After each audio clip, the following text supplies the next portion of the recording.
I can't imagine coming into right relationship with the earth without an integration of plant medicine. And from the other way around, I think plant medicines have an extremely important role to play. It's one of the things that gives me hope in many ways is a rather dire situation, perhaps at this point, accelerating climate change. I wish we hadn't quite got to this point, but we have, it seems to me. that there's a genuine possibility of like near-term societal collapse and extinction. I'm equally confident that humanity's capacity for imagination and action and love is capable of us making it through. For episode 40, my guest is Stephen Reid, who founded the Psychedelic Society and is transitioning it into a meta-modern organisation. If you don't know what that means, Stephen will explain during this conversation, where we also discuss psychedelics and our connection to the earth and nature. We had to cut this interview down as it ended up being over 2 hours, and I'm aware that the interviews have been creeping up from an hour-ish to an hour and a half. Can you let us know if you like this, or if you prefer them to be less than an hour? We make this for you, so it's always great to hear from you rather than make assumptions. Those that were on our patrons video call at the weekend said they were enjoying the length and depth in a world that likes to give buzzwords and highlights. But it would be great to hear from more of you. It always is. I've been getting to know Stephen over recent months, and am pleased that the Psychedelic Society have opened an events and co-working space in Homerton, East London, which is my neighbourhood. They offer meditations, yoga, talks, breathwork, sound baths, dance, all kinds of great things that support integration from their retreats or your ceremonies, or simply for anyone interested, and also give you great community. All are welcome to go to these events and get involved. If this conversation inspires you to try psychedelics or medicine, please do seek guidance. It is powerful and needs to be respected. There can be lots of ego and shaman who are not trained properly. So ask around, do your research, and go off personal recommendations from somebody experienced. Make sure you have people you trust around you.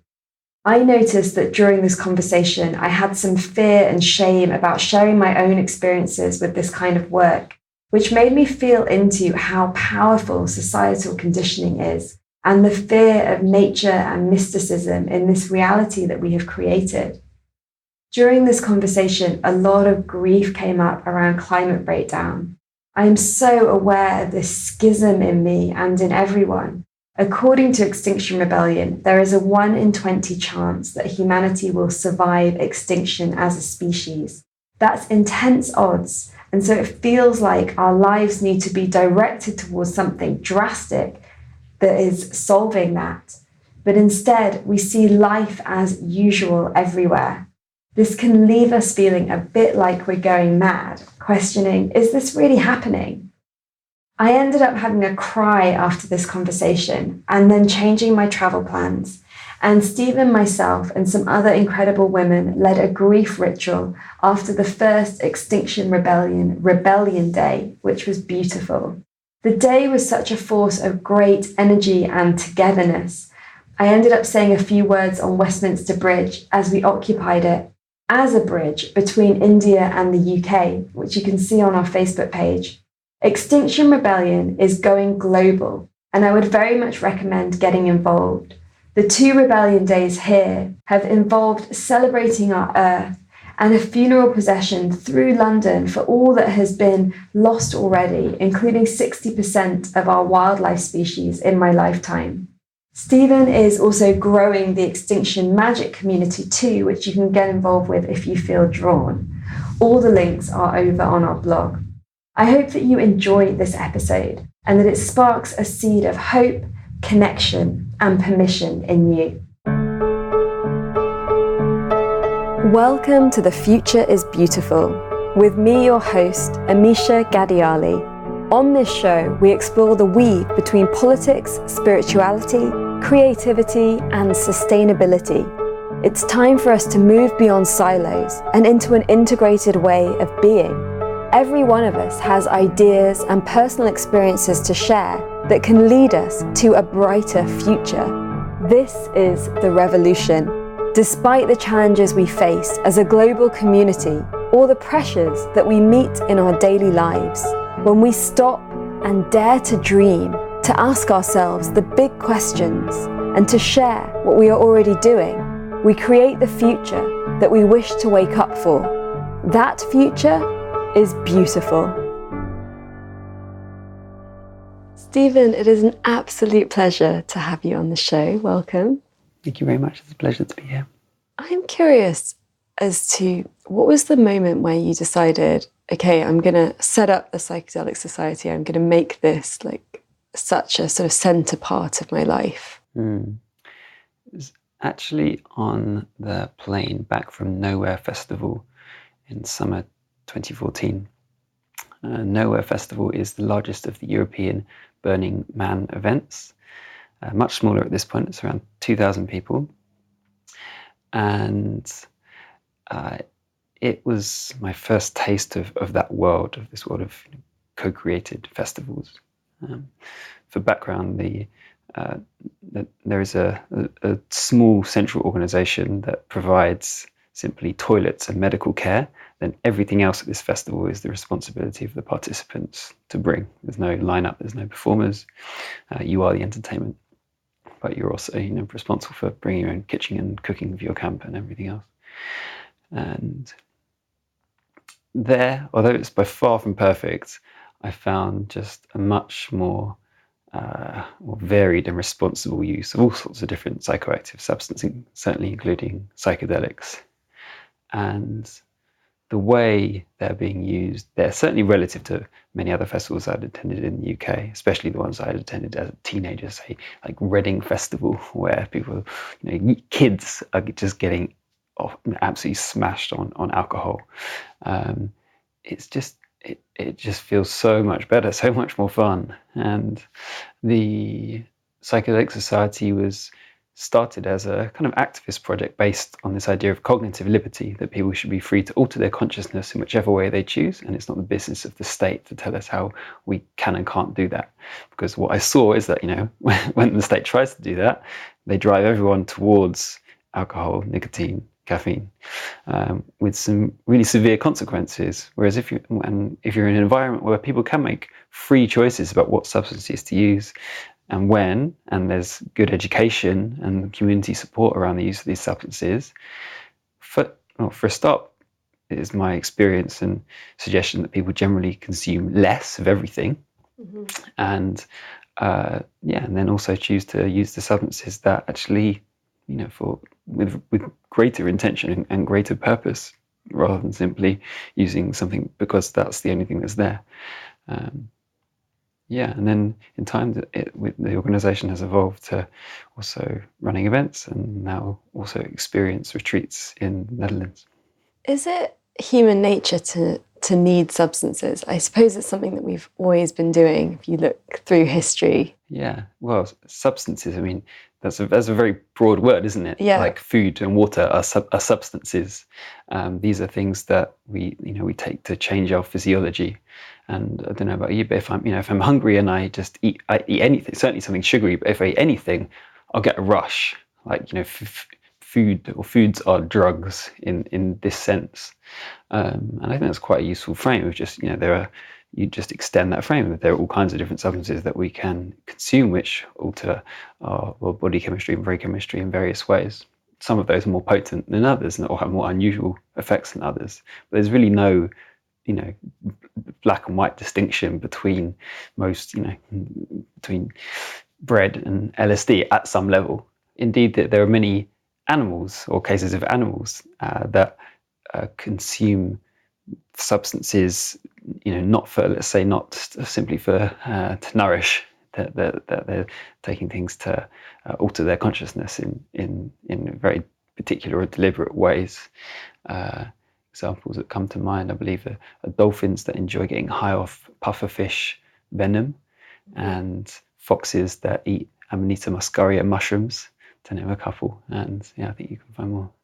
You use the word nourish. It makes me think that actually there are substances that nourish different parts of ourselves. And so the nourishment isn't just on this basic physiological level, but also the other parts of our consciousness, of our human experience that need nourishment. And I feel like that's one of the reasons that people get into psychedelics in the first place, that they're looking for a nourishment on a different level to what they've been given. Yeah. Spiritually nourishing in a way that other foods might be nourishing for the body. But and perhaps the other side of nourishment is addiction, and it's just as it's possible to become addicted to various drugs, quote, and it's also possible to become addicted to various food types, and it's that suggests that it's what makes something a drug or what makes something addictive is certainly more to do than simply the substance itself. It's to do with the relationship between the individual and the substance and the community, actually. It's a complex picture. And in our society currently, there are things that are okay. So smoking is, kind of changing in terms of how it's seen. When I was young, smoking made you cool, literally. And now it's a little bit like, it's still accepted, but it's a bit more kind of that you're making a certain choice. Alcohol is everywhere, and it's completely accepted, and it's given to you in the workplace, in family occasions, like everywhere. It's sort of part of our lifestyles. And sugar, of course, which many people feel is the worst thing that we've got going on at the moment in terms of how it's affecting us on different levels. This sort of territory of these things that are considered like bad, and bad people do them, or if you're doing them, you're lost and you're not really partaking in society. It's been interesting. It feels like some of these taboos have been breaking down, especially over the last 5 or 10 years, especially around psychedelics, which had a sort of sense of being for the kind of the crazy, like the people that weren't partaking in society. And now I imagine we're in a scenario where a lot of people in most people's workplaces have tried psychedelics. And then you look at places like Silicon Valley, where microdosing is a big part of the work culture. So it's this shift in perspective, but we're not really there yet. It feels like there's still a lot of fear. But yeah, things are changing fast. I don't think we're that far away where it becomes more acceptable to consume psilocybin mushrooms than it does to consume meat, actually. And that's a future I look forward to.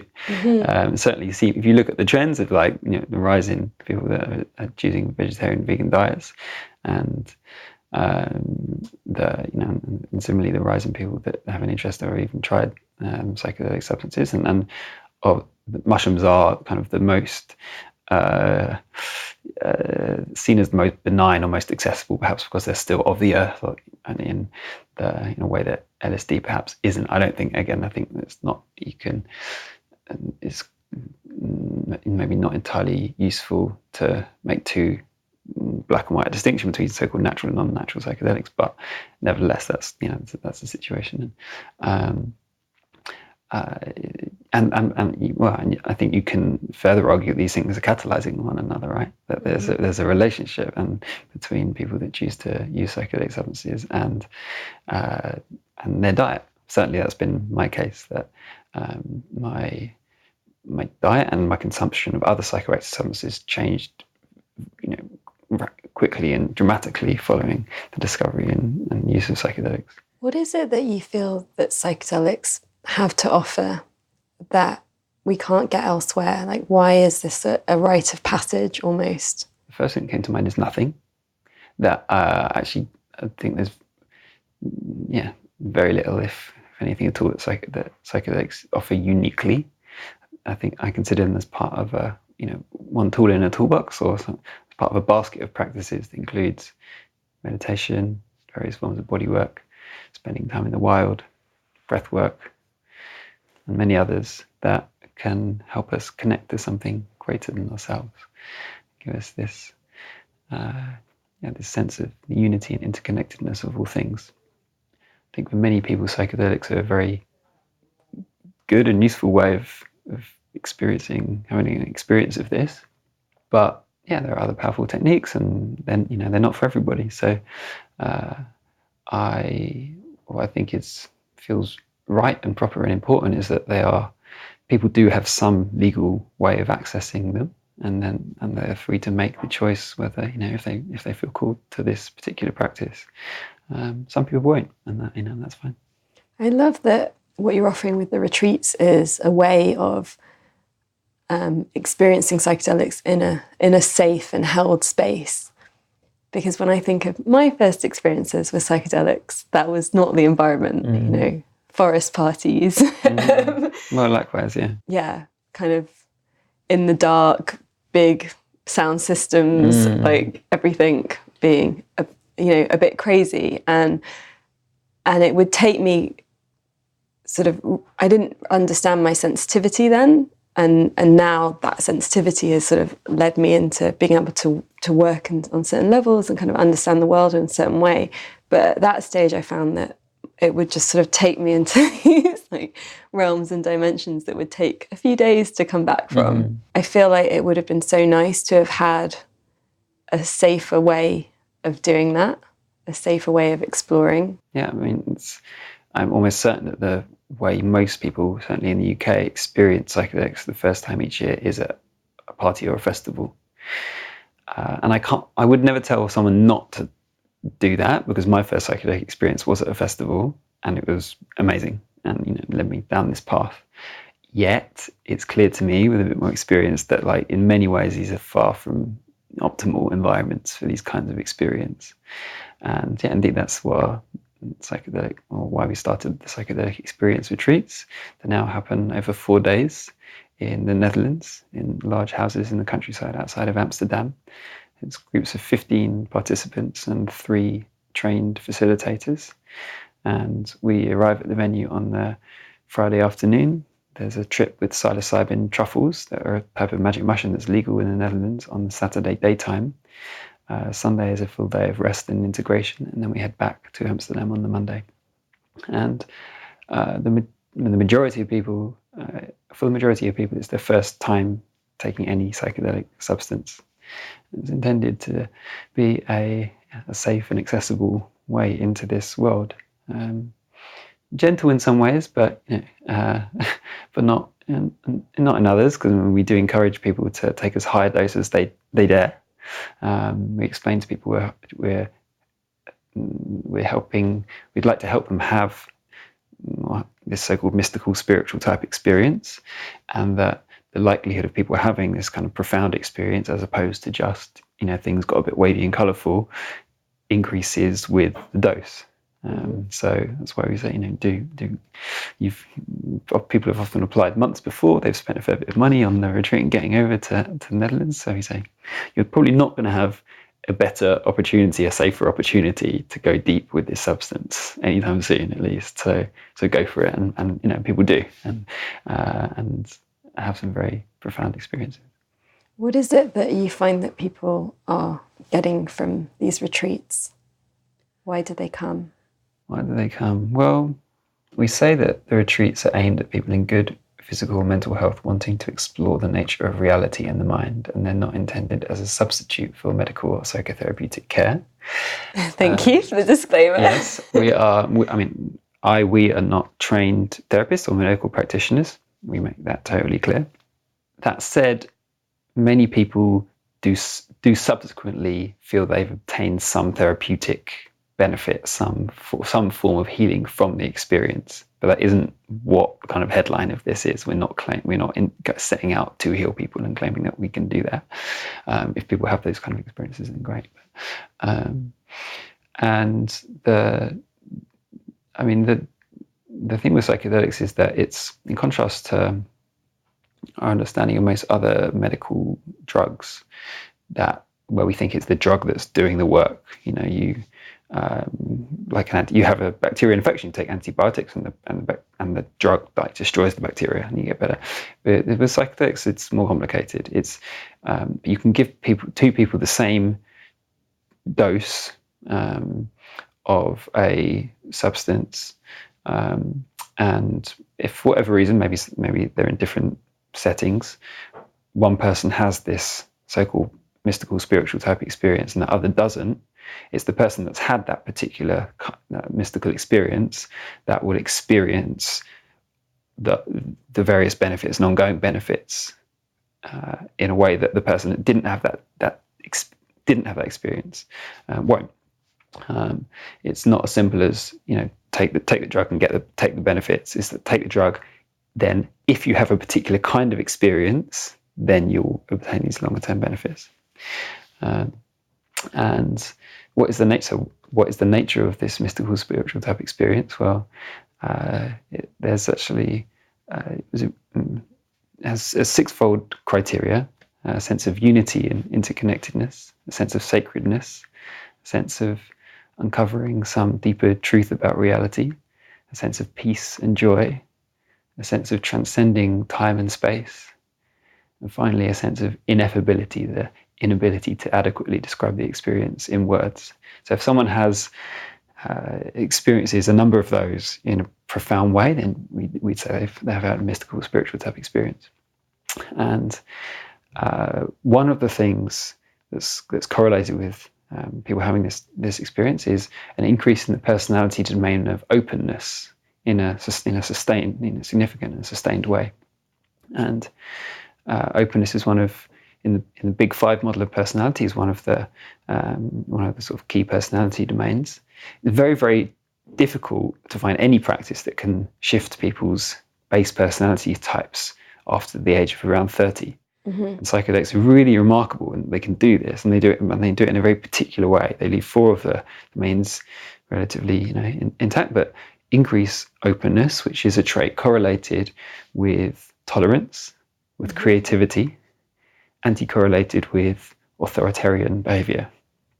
And hearing that, you can get some sense of why some people are interested in the potential of psychedelics and to alter society or politics in certain, from my perspective, useful and beneficial ways. I think there are very many politicians and other people in positions of power and influence in society that could have real healing and growth through the careful use of these substances, like the rest of us. They're not different. They too are imperfect, traumatized human beings that are in need of love and care and attention and some time to look deep into themselves and figure a few things out. And I'm optimistic that this day is coming. There's, I would bet that there's a fair amount of MPs, say, and that meditate now. And at some point in not too distant future, there'll be a chunk of them that that openly have used a psychedelic substance.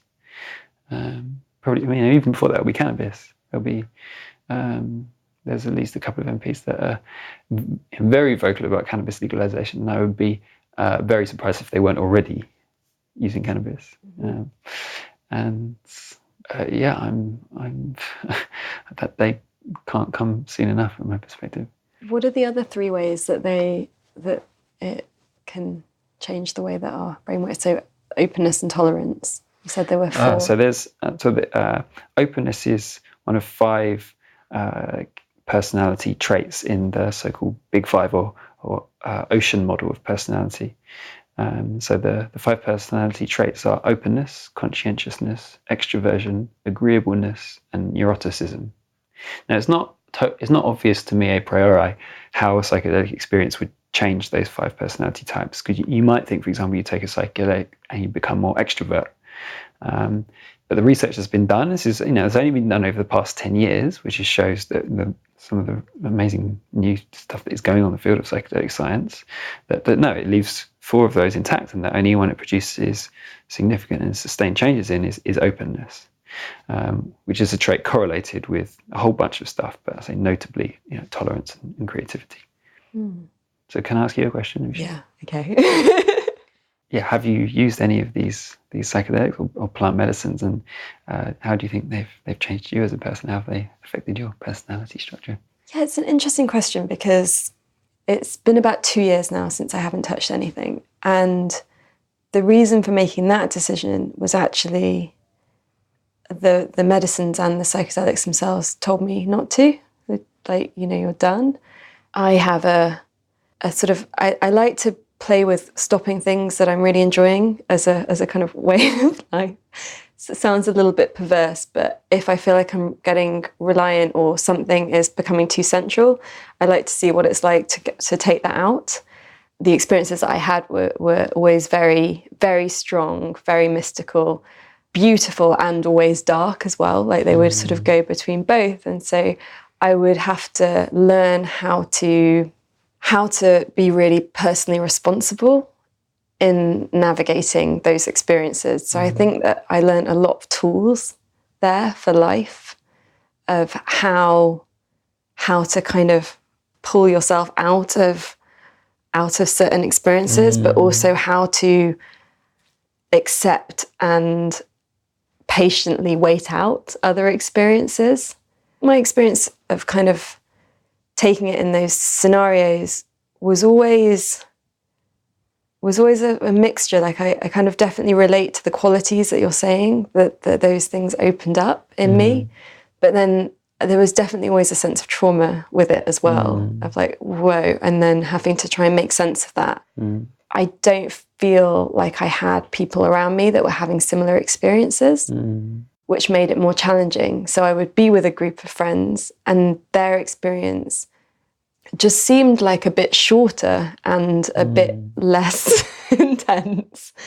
And so they couldn't relate to where I was, So I kind of felt quite isolated with it, if I'm being honest. Then when I discovered plant medicine, that was a whole different experience that was so beautiful.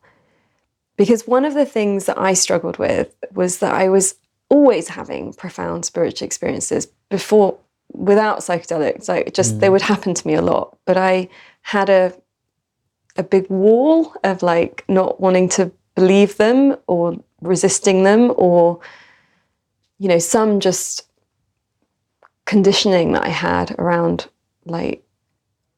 wanting to shut that side of myself down, wanting to stay in the closet with my spirituality. And what I found is that when I worked with the medicines, it was just so strong and direct. And I worked mostly with iboga, and it, it took me into all of the places that I didn't want to go on both levels really quickly and intensely. And, it showed me all of the stuff I didn't want to see about myself, and really shattered any illusions that I had of, my kind of put together self-image, and was able to take me into moments of my life and show me, the shadow of my behavior. And then on the other level, it was able to show me the beauty of our experience in a way that, has no words. And it felt so comforting and real. And I felt like some of what I experienced on that side was more real and more like home than anything else I'd experienced. When I decided to stop going to ceremonies and stop kind of going to festivals, and I've been being very sober at festivals, again, that's a bit of an experimentation of, can you tap into the magic without having to take anything? And again, I suppose that's only a position that has opened up in me because I've experienced that magic. And so kind of know that it exists wherever we are. I'm really wary of them because I really respect their power and how strong those experiences are. That has given me a capacity to understand darkness in myself, in people that I work with, and in the world that we live in a way that I wouldn't have without having had those experiences. Yeah, I relate to much of that. I think it's my experience, and as I understand many people's experience, psychedelic experiences are very rarely entirely love and light. Sometimes you get the lucky trip where it is, just blissful. But for me, most of the time it is, there are difficult, sometimes terrible moments or aspects of the trip that usually come from facing up to things that I've done or said or behaviors that I'm engaging in that I, at some level, I knew were wrong or messed up, or that I shouldn't have done, or I could have done better. And I haven't really wanted to look at it and accept it. And then I take a psychedelic and it's right, right in front of me of you really shouldn't have done that thing. And then day after a psychedelic trip for me is very often filled with writing, actually. It could be, sometimes that's, I actually keep a journal almost every day now, but so sometimes it's just about writing to myself, but it could also be writing a letter or a message to someone else who I've had some interaction with, where I've got some new perspective. Be like, actually, I'm sorry, or oh, thank you, and I love you. And that for me is one of the most powerful benefits of psychedelics, the way in which they can give us and unlock new perspectives on situations in our lives. Absolutely. And it's so strong the way that happens, and you can't run away from it. And so I really do, respect, they talk about how one session with certain medicines is 20 years of therapy, and I definitely experienced that myself. Psychedelics, for me, one of the things that they've done is shake my belief or reduce my certainty in the materialist world view that all is matter and that mind is an epiphenomenon of matter, and instead open me up to the possibility, at least, of an idealist or worldview where mind is the primary substance, or there are further philosophies that there's some third substance and mind and matter are both of that thing.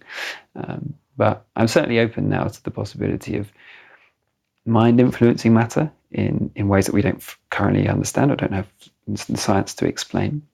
And just understanding the power of mind, of belief. This is in some ways it feels to me that magic, if we take magic to be the art and science of causing changes in consciousness according with will, is the kind of natural progression from deep experience with psychedelic substances as one comes to terms with the power of mind. So on a more everyday level, I'm interested in the research and the campaigning work that you're doing around psychedelics, and particularly around depression. Fantastic research now coming out, particularly of Imperial College London, showing that psilocybin, the active ingredient in magic mushrooms, could be a very effective treatment for depression and anxiety. In contrast to the use of common antidepressant medications, notably SSRIs, which are taken on a daily basis, the treatment model with psilocybin would be one or a small number of high-dose sessions, perhaps 6 months apart, that the evidence suggests could actually cure depression, could leave people sometimes with severe chronic depression, free from that condition, which is kind of unheard of in the arena of mental health at this point. Research is ongoing, but it's being made difficult at this point by the fact that the substance psilocybin is a Schedule 1 substance in the UK, which means that it's very, very difficult and expensive to do research with it, and also that it can't be prescribed by doctors. So our campaign is for psilocybin to be scheduled from Schedule 1 to Schedule 2, which would make it easier and cheaper for scientists to do research with, to fully understand and verify the therapeutic potential of this substance. And also that would mean that doctors could prescribe it as and when they are satisfied with the available body of research. And it could be sooner or later, but what we're saying is let's at least give them the option now, because it's looking very promising, and we needn't keep it locked down. It clearly, and if you look at some of the other substances that are in Schedule 2 or below, it's absolutely clear that psilocybin is at least as safe, probably a lot safer than most of these other things. Ketamine, for example, is Schedule 2, and actually is being used right now by doctors. In particular, there's one clinic in Oxford to treat patients experiencing depression.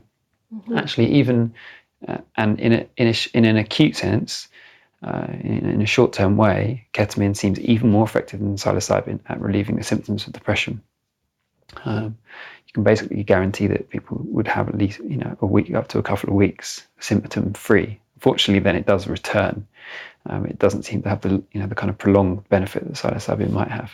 But psychedelic, if you can consider ketamine a psychedelic, and it certainly is a substance with some psychedelic qualities, psychedelic therapy is already happening in the UK, and it's just a case of encouraging the expansion of that, because I believe very many people stand to benefit. People that sometimes have been suffering from these conditions for a long time. And do you feel like it's the mystical component of the experience that is what's healing? Yeah, that's what all the evidence points to, that people who have this particular kind of mystical, spiritual type experience are the ones that experience much greater and lasting change and benefits.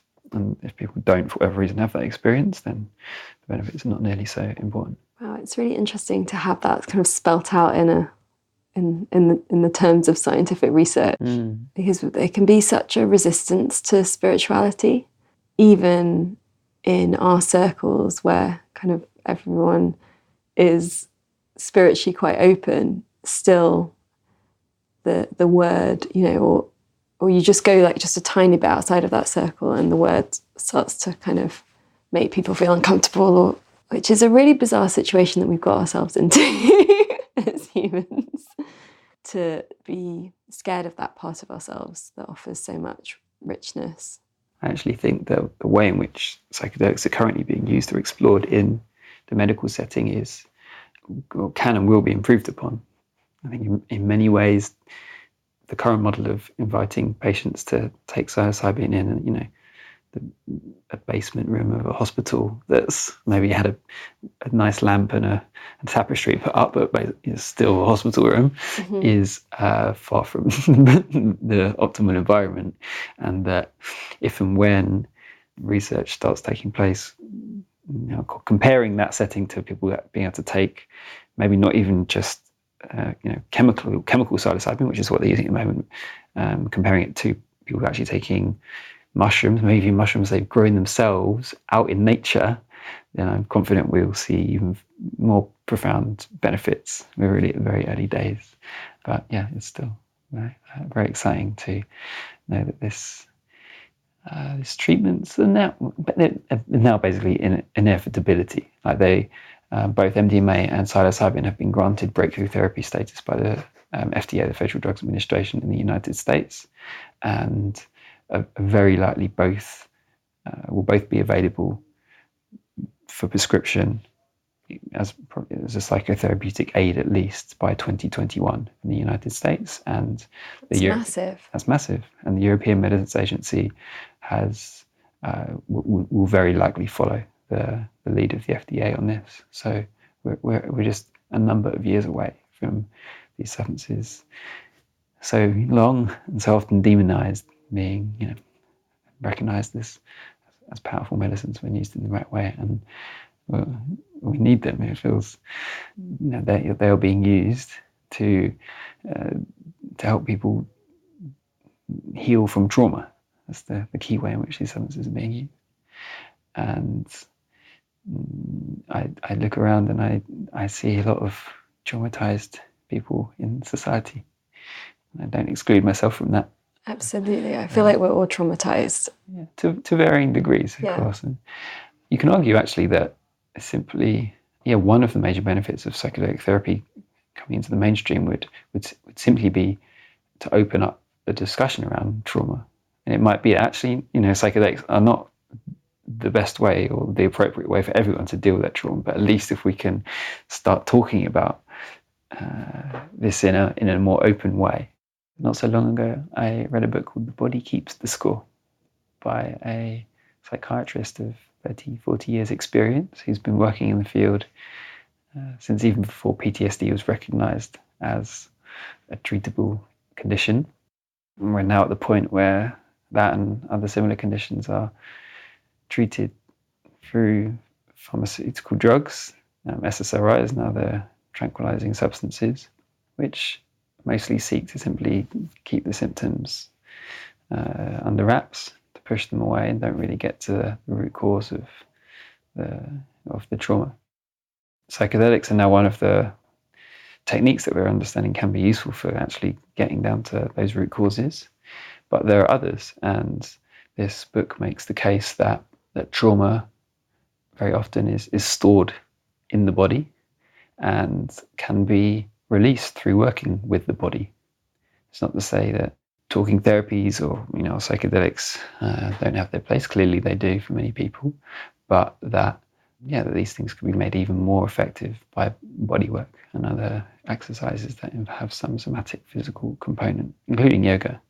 And that actually further stimulated my interest and commitment to yoga as a practice, seeing that really understanding its healing potential. Absolutely. I mean, these experiences feed into each other for sure, and we're at a time where we have access to all these different traditions and these different things are all opening up to us.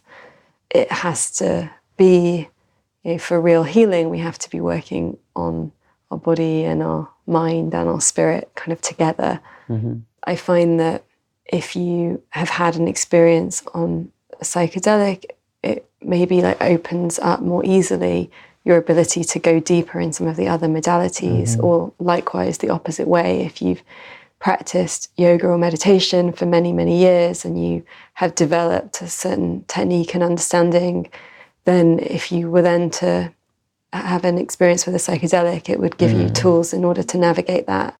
Yeah, it's not a one-sided thing. It's definitely, the way that we heal is definitely multifaceted. And really it happens on every cell and they need different ways. And in community, I think, as well. I think we have sometimes people writing to us at the Psychedelic Society saying, I'm really interested in your retreats program, but I don't really like the idea of doing it as a group. Can we organize something private?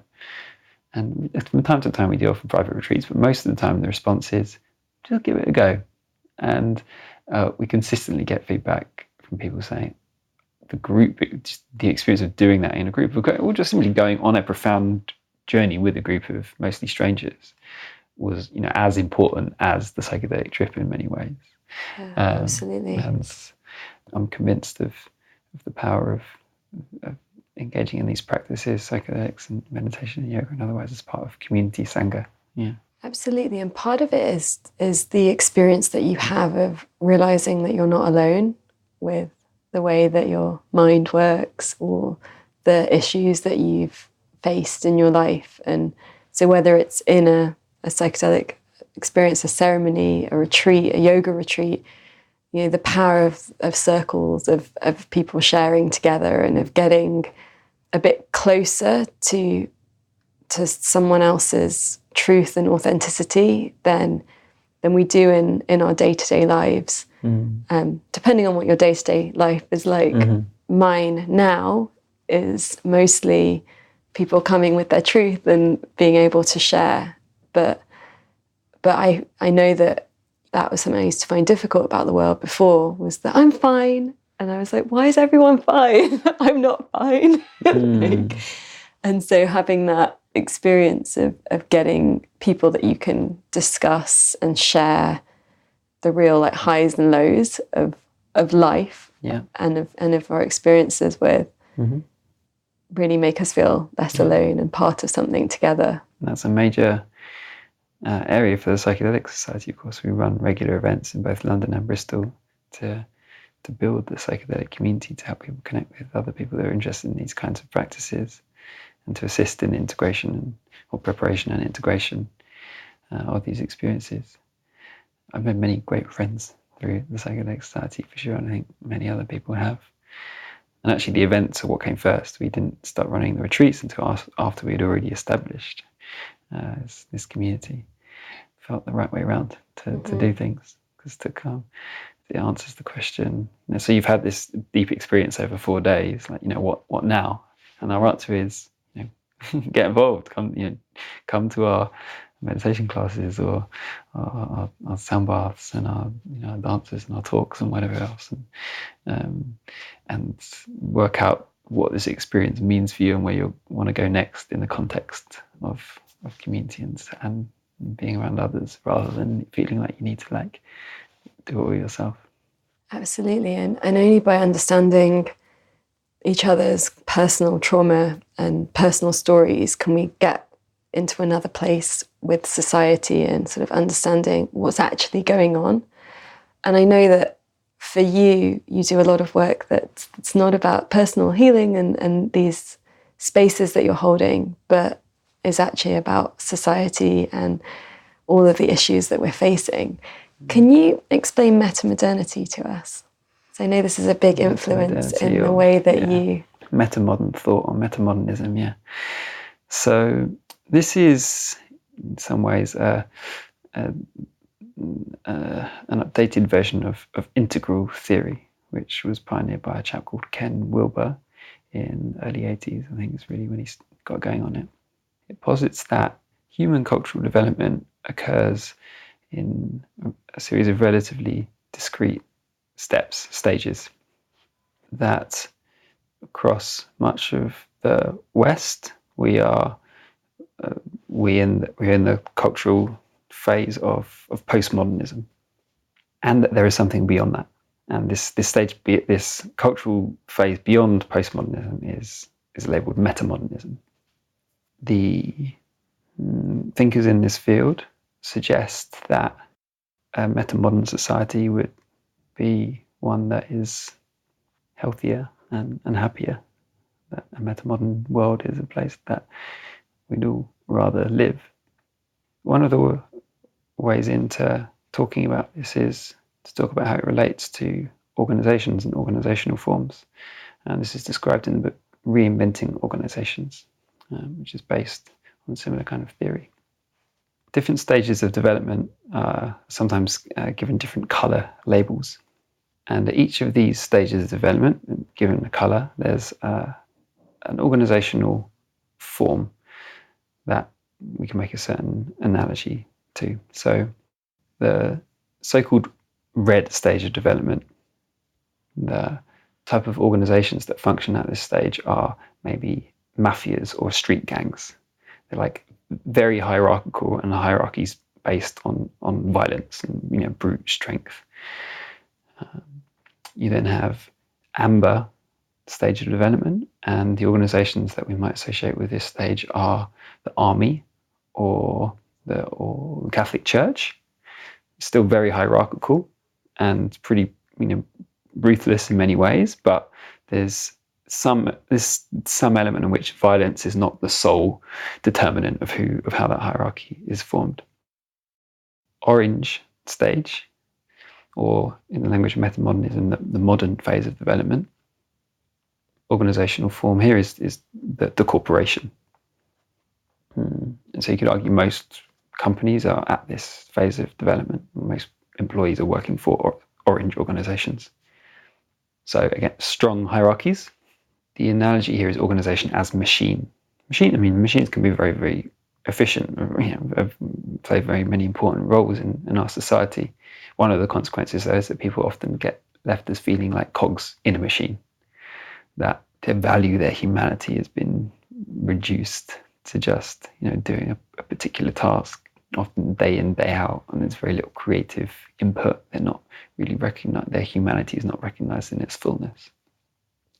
That so-called green or postmodern stage of development, the analogy is organization as family. So the organizations we might think of here are many NGOs, maybe some of the large tech companies that will provide unlimited free food to their employees, that often will have they take care of their employees very well. They'll have interesting benefit schemes.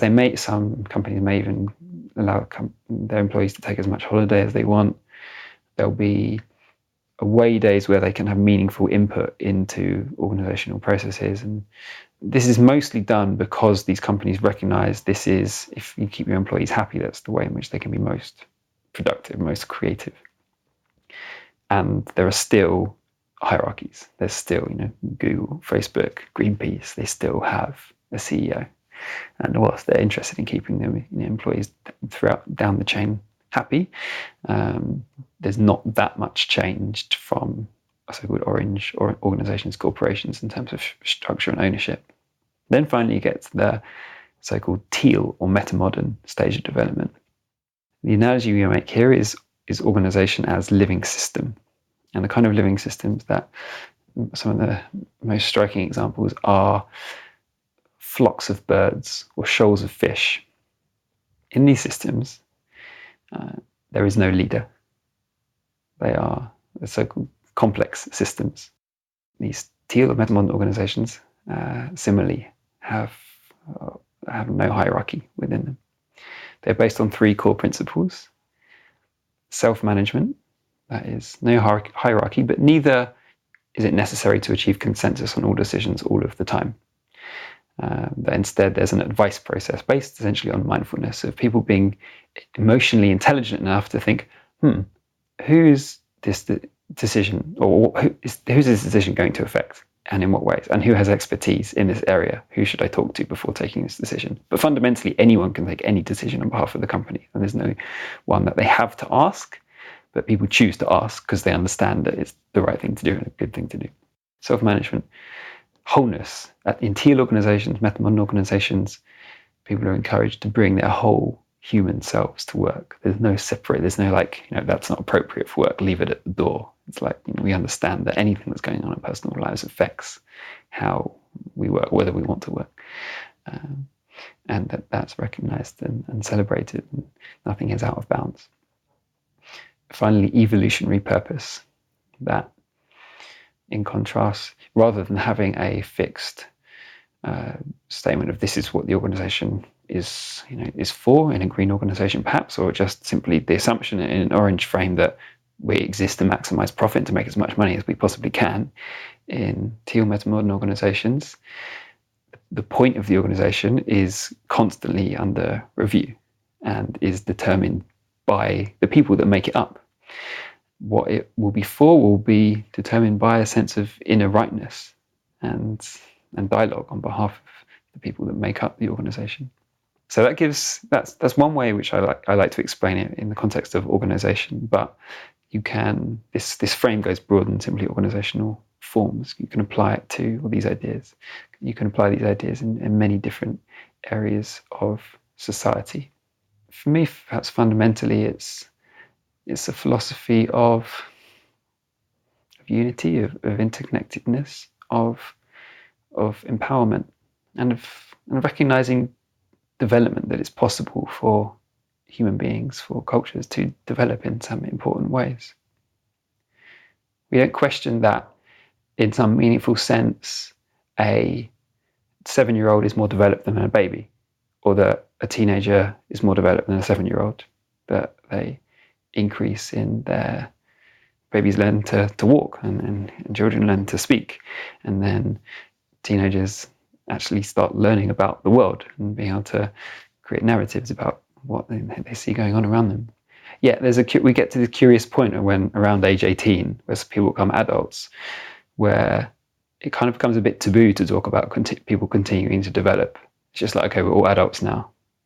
One of the things that metamodernism asserts is that it's possible to continue this journey of development throughout adulthood in very many meaningful ways, until, amongst other things, we might get to this point of realizing, hey, I don't need a boss. Mm-hmm. I'm capable of interacting with my empowered peers in a way which means we can just get stuff done in a way that feels right to us, without needing to rely on this story that somehow there are other people that know better than me. Yeah, it's really resonating with me right now. It's really the makings of a beautiful future. I think so, yeah. I think it's one of the most powerful and complete frames that I've discovered that describes the kind of world that I want to live in, or the way in which I would like to understand reality. And have you found it easy to sort of integrate in the way that you do things in Psychedelic Society, but also in your life in general?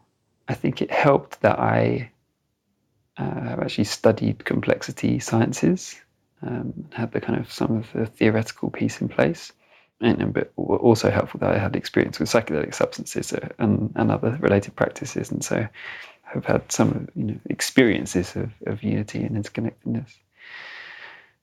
All the same, no, it's not. It's not always easy. It's a journey, and the Psychedelic Society, which I started when it started, it was just me, and then I invited my co-director Stefana to become involved.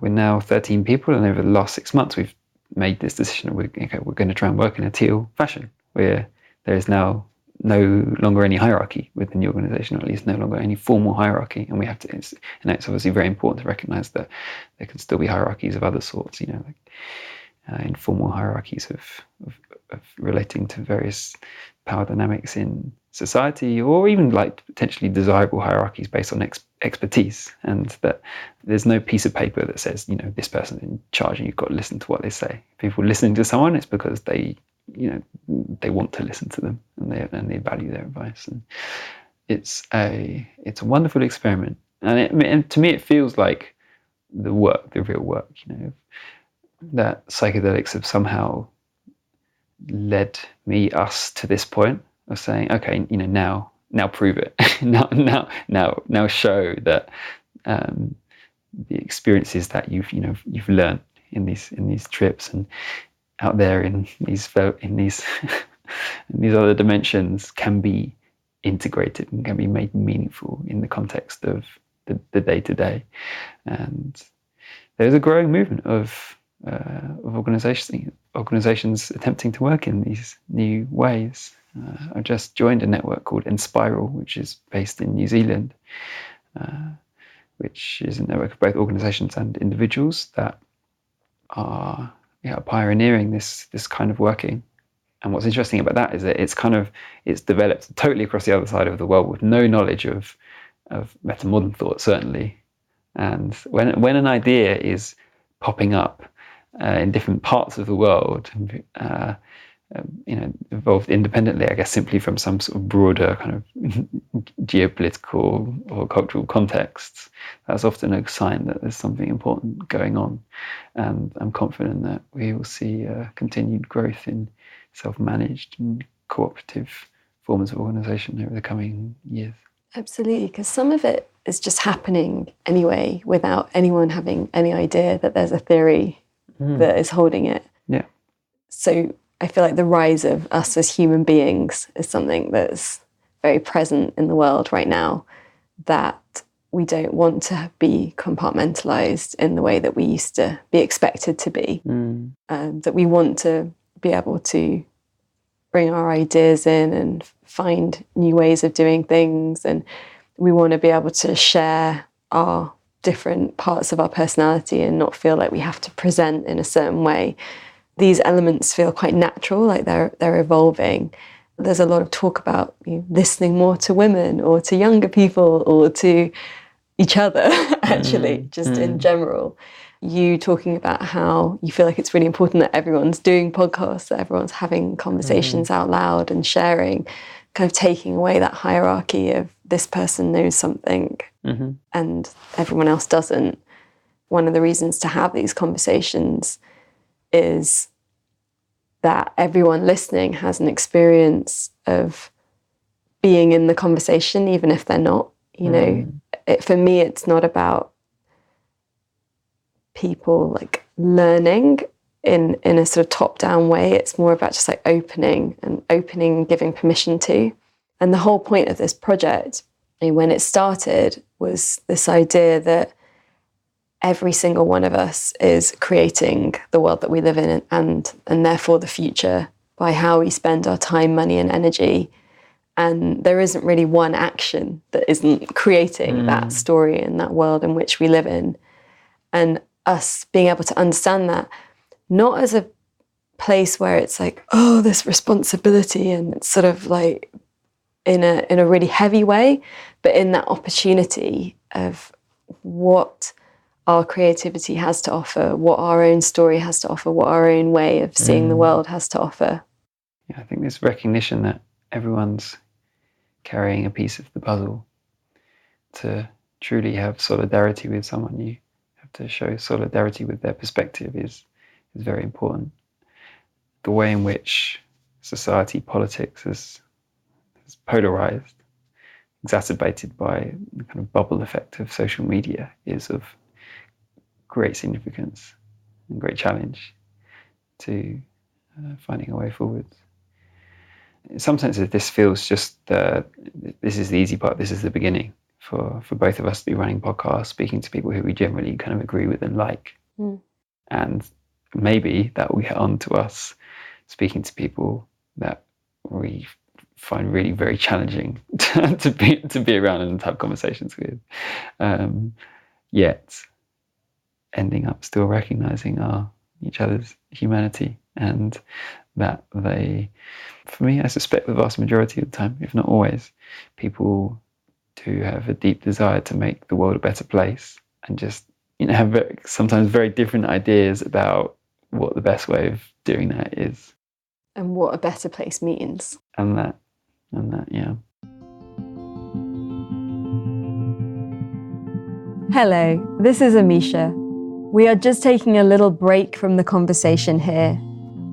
On behalf of myself and the team, I want to say thank you for being part of creating a beautiful future. We make this for you, so that we will all have the vision, wisdom, and activism we need at this time to weave a new narrative. Can you help us with this? You can do that by making a monthly donation to the podcast to cover our costs. Just the equivalent of a fair trade banana you might eat or a chai latte you might drink whilst you listen to this will make a huge difference to us. Head to www.thefutureisbeautiful.co/community to become a monthly patron. And the other thing is to tell your friends about this podcast so they can tune in too. Send them a message or post on social media and let them know what you love about it. And whilst you're at it, leave us a review. And now, back to the conversation. Thank you for your loving beauty. Something that is making me feel sad at the moment is the pain of the earth, is ecological collapse on multiple fronts.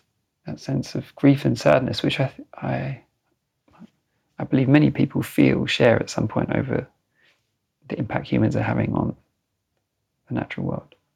Are we ashamed of nature? Or is part of it, at least, that we're ashamed of our relationship to nature and how we are treating the world around us? I can't imagine coming into right relationship with the earth without an integration of plant medicine. And from the other way around, I think plant medicines have an extremely important role to play in helping us come into revelation with the earth, to intimately connected to me. And again, it's one of the things that gives me hope in what in many ways is a rather dire situation, perhaps at this point accelerating climate change.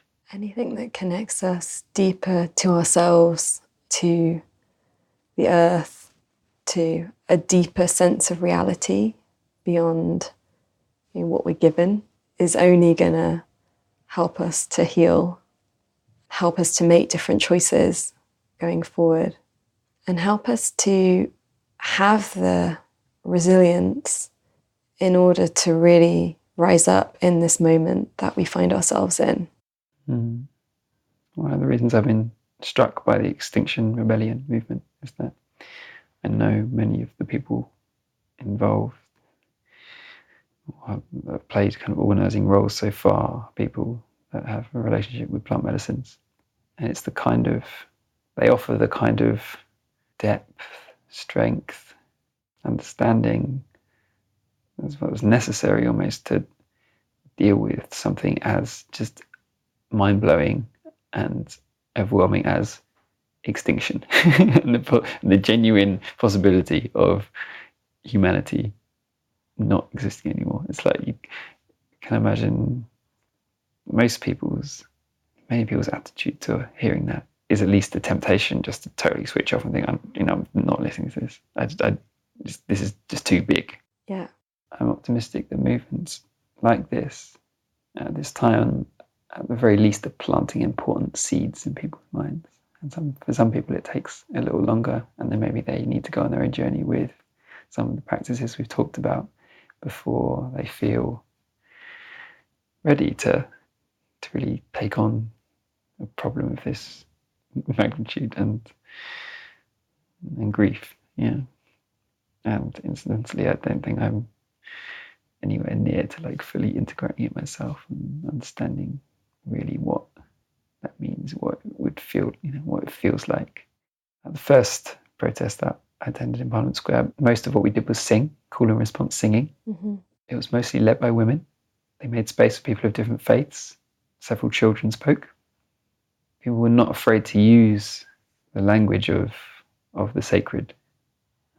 It wasn't just the kind of very technical, we need to reduce carbon by this many parts per million, it was, we love the earth and the earth loves us back, and we want to stay in a healthy, nourishing relationship with it for the sake of love, for the sake of beauty. And something about that felt very different and very resonant with me. So I'm going to continue putting some energy and attention into it in the hope that it's the right time for something like this. I felt like the energy, the atmosphere at the launch of Extinction Rebellion was really hopeful, and also like it felt very embodied. Like, okay, we're here, and like we're going to take up space, and we're going to really make a stand now. Mm-hmm. How do you feel about direct action as the way in which to create these kinds of shifts that we're talking about? I think of it in relation to memes, if you like, in a kind of broad sense, that there is this meme out, the Extinction Rebellion is a meme that is humans have a genuine chance of extincting themselves. We should do something about it. We can do something about it, as an idea which is worth spreading. And then the question comes, how do you get the idea to spread? One of the ways of doing that is for people to show the passion and intensity with which they believe this to be true and meaningful. Freedom being a much valued, cherished principal value in our society. If people are taking action which puts their freedom at risk, it's a clear signal to society that this really matters to that person, because people want to be free. No one wants to spend the rest of their life, in jail, or even a day or a week in jail. That's there's not the question of, no one would say, well, maybe that person wants to be in jail. There's there's not. No one understands it in this way. So it's a very good way of showing that this matters, and as a kind of quest for people that see evidence of that to take a look, to really take a deeper look about what's going on here. Yeah, but it's I consider it as one technique amongst several for displaying our commitment and intensifying people's interest in this cause. I think it's really interesting kind of understanding that things like the suffragettes or Indian independence, a lot of these big movements that made a big change did involve people risking not only their freedom but actually their lives.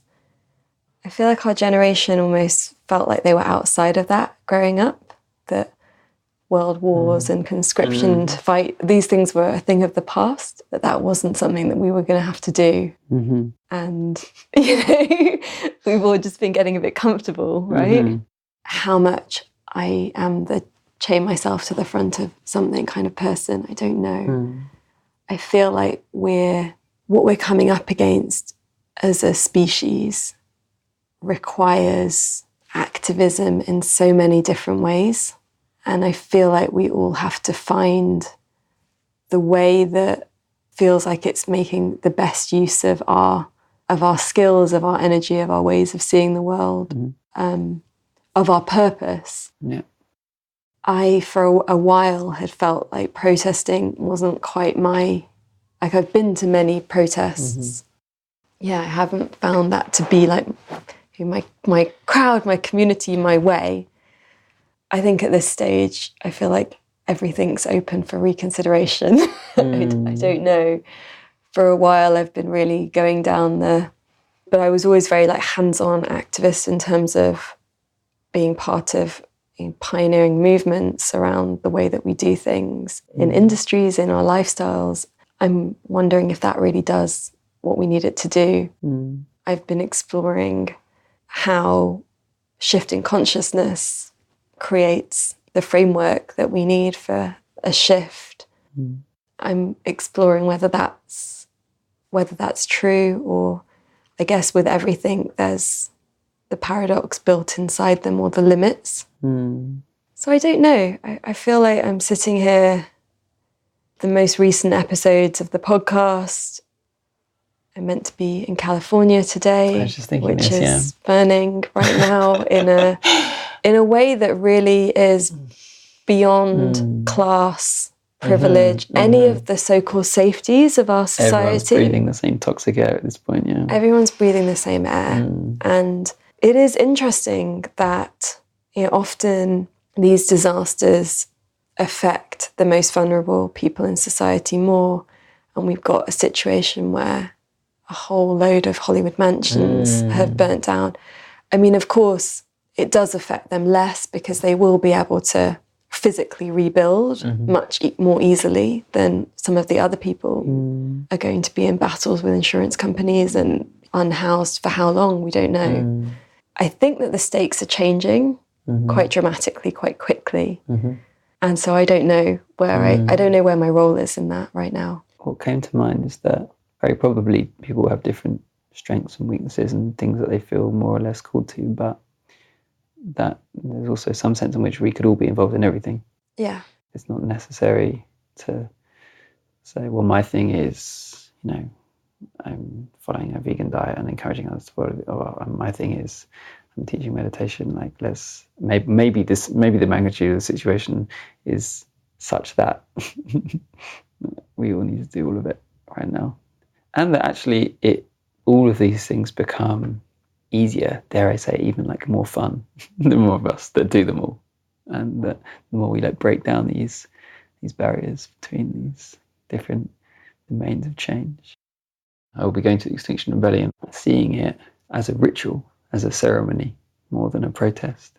I mean, that too. And I'm trying to integrate some of the insights and practices from working with plant medicines in particular now into this work. And I understand others are doing the same, and I'm very curious to see how that's going to turn out. Yeah, absolutely. I'm really with you on this kind of faceted approach. I think we all have to just be awake in all these different ways now. I've been involved in prayer circles for California, but with people that are actually drawing energetic grid lines, and that I've just been sort of supporting that work. But people are doing all kinds of extraordinary things, and of course you need all of it. You need firefighters, and you need people praying, and you need people trying to move the energy, and all of these different aspects of it. And then of course the political response, it's all important. And I feel like that's where we are right now. There's so much available to us, and so we've got that personal responsibility to open up our consciousness in a way that helps us to be more resilient, to be able to be more present to where we are. And I've always felt that about spiritual practice.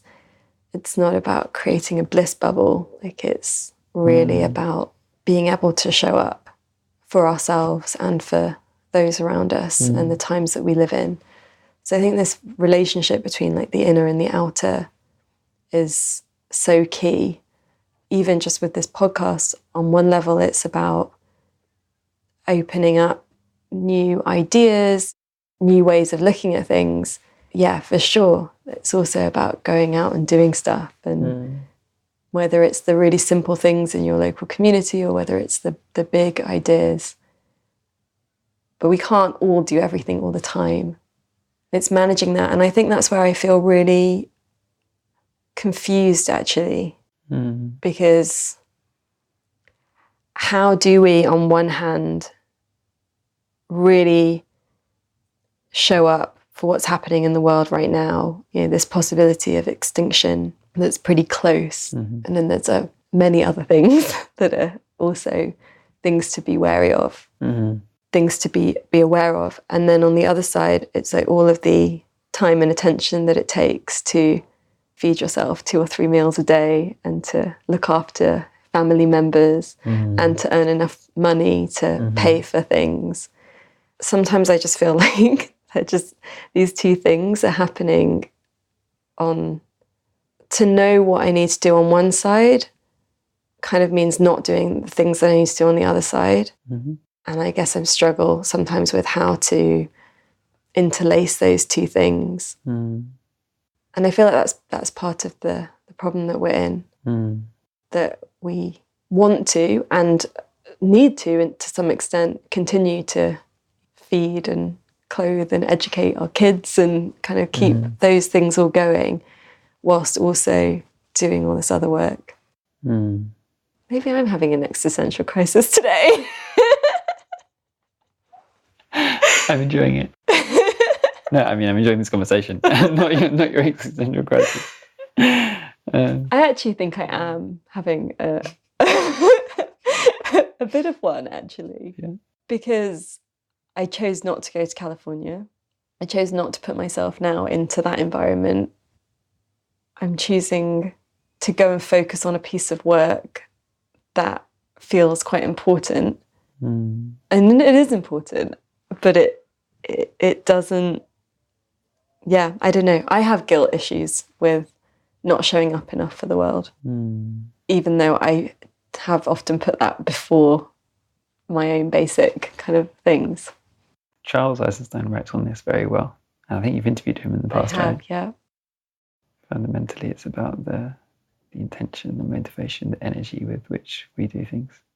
It's possible to engage in activism, protest, even anything, even plant medicine ceremony, from a position of anger or fear, or from a place of love and compassion and joy and generosity.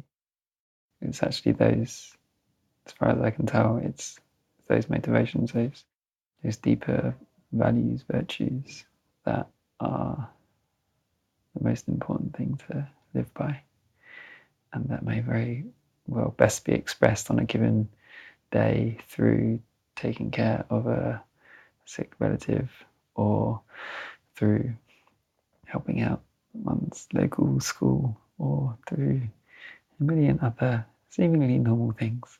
So in that context, we could say one of the values of these protests, these movements like Extinction Rebellion, is just like, it's like, just wake up again. Like whatever it is you're going to do, do it, and do it with real love and with real purpose.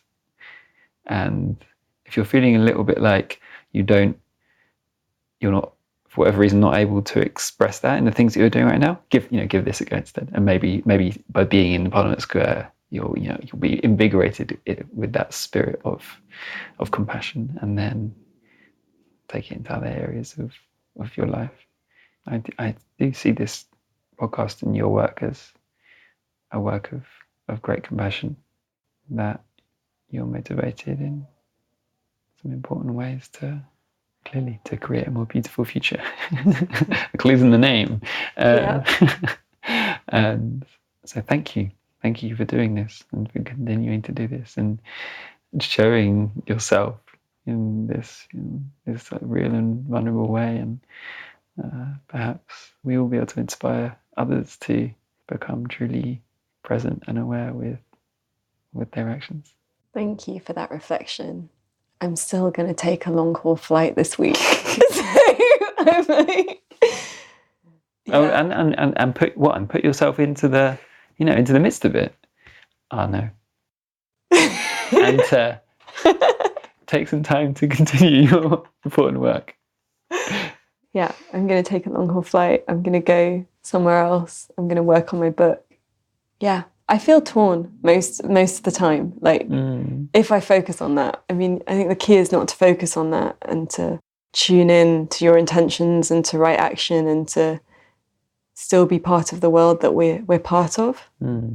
But then that question, if we don't all radically change our behaviour, how are we going to get anywhere different? It's very present. This phrase that I had some time ago now, no jobs on a dead planet. This was used by the climate movement in discussions with the trade unions, because there were trade unions who were like, no, we need jobs. We need to keep the coal power stations open. We need to keep nuclear power plants open, whatever. This was the response, no jobs on a dead planet. I mean, this is quite you can extend this, no psychedelics on a dead planet.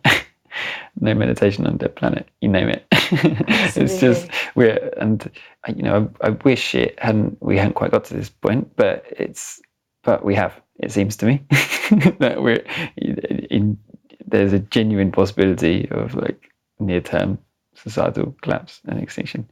I'm equally confident that humanity's capacity for imagination and action and love is capable of us making it through.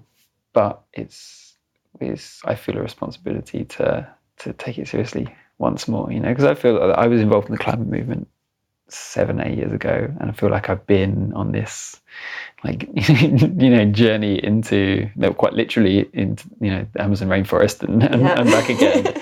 And now and it's 7 years since Occupy, actually 7 years on, because I'm calling once more to okay, we need to try this again, but this time integrating the wisdom and the tools and techniques that we all picked up in these years of wilderness, if you like, to hopefully do something a little bit different this time.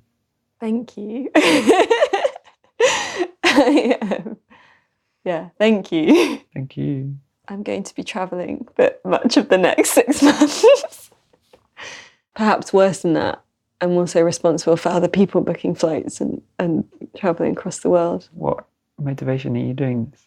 To open hearts and minds, to open up connection, shared learning, understanding around diversity, to give experiences of new ways of addressing the issues that face our society and the way that we feel about ourselves. Sounds worthwhile to me. It's like nothing is, for me, out of bounds. It's all permitted. It's all allowed, with the integration of the gravity of our situation, which just intensifies at least my determination to make any trip I take to be important or to be great. And I have some sense that you feel the same. I do. I feel that, and then I also feel this. I feel them both at the same time, which perhaps many of us do. Maybe just to end, we need to just come back to that point that it is about awareness and attention, finding the ways that we can show up and considering what in our life does need to be there and doesn't, and how can we better equip ourselves to be present in this time. So for people to find out more about how to come to you, is at the psychedelicsociety.org? .org.uk. .org.uk. Yeah. And my personal website is just my name, stephenreid.net. Brilliant. And everyone can listen to your podcasts. Yeah, join the wonderful community that you have. I feel like communities that you're part of. And of course, come to Homerton, which is where we are right now. My neighbourhood, where there's this wonderful event space that you can come and get involved in lots of great events, the Psychedelic Society. Details of that on our website. And I look forward to inviting you onto my podcast in the near future, Amisha, to continue these conversations. Thank you. Thank you. Thank you for spending your precious time with us. As always, you can find links to everything we mentioned in this episode, download our book, and discover so much more over on the blog. We don't believe in selling you things you don't need through this podcast, and so it's made possible with you, our community. If you loved this and would like to fund our show with a monthly donation or join our online group to connect with other listeners, please visit www.thefutureisbeautiful.co and click on Community and Support. Please also share with friends, hit subscribe, and leave us a review so we can grow. Those gold stars really help others find us, so these ideas can spread. Here is to us, creating a beautiful future together. The Future is Beautiful is made by an all-female team working voluntarily or on reduced rates until our listener support grows. If you have been moved by anything you heard here, please donate the equivalent of buying us a drink. All donations make a huge difference to us and will allow us to keep doing this and remain advertising free. Until next time, I leave you with this question. How will you create beauty in the world?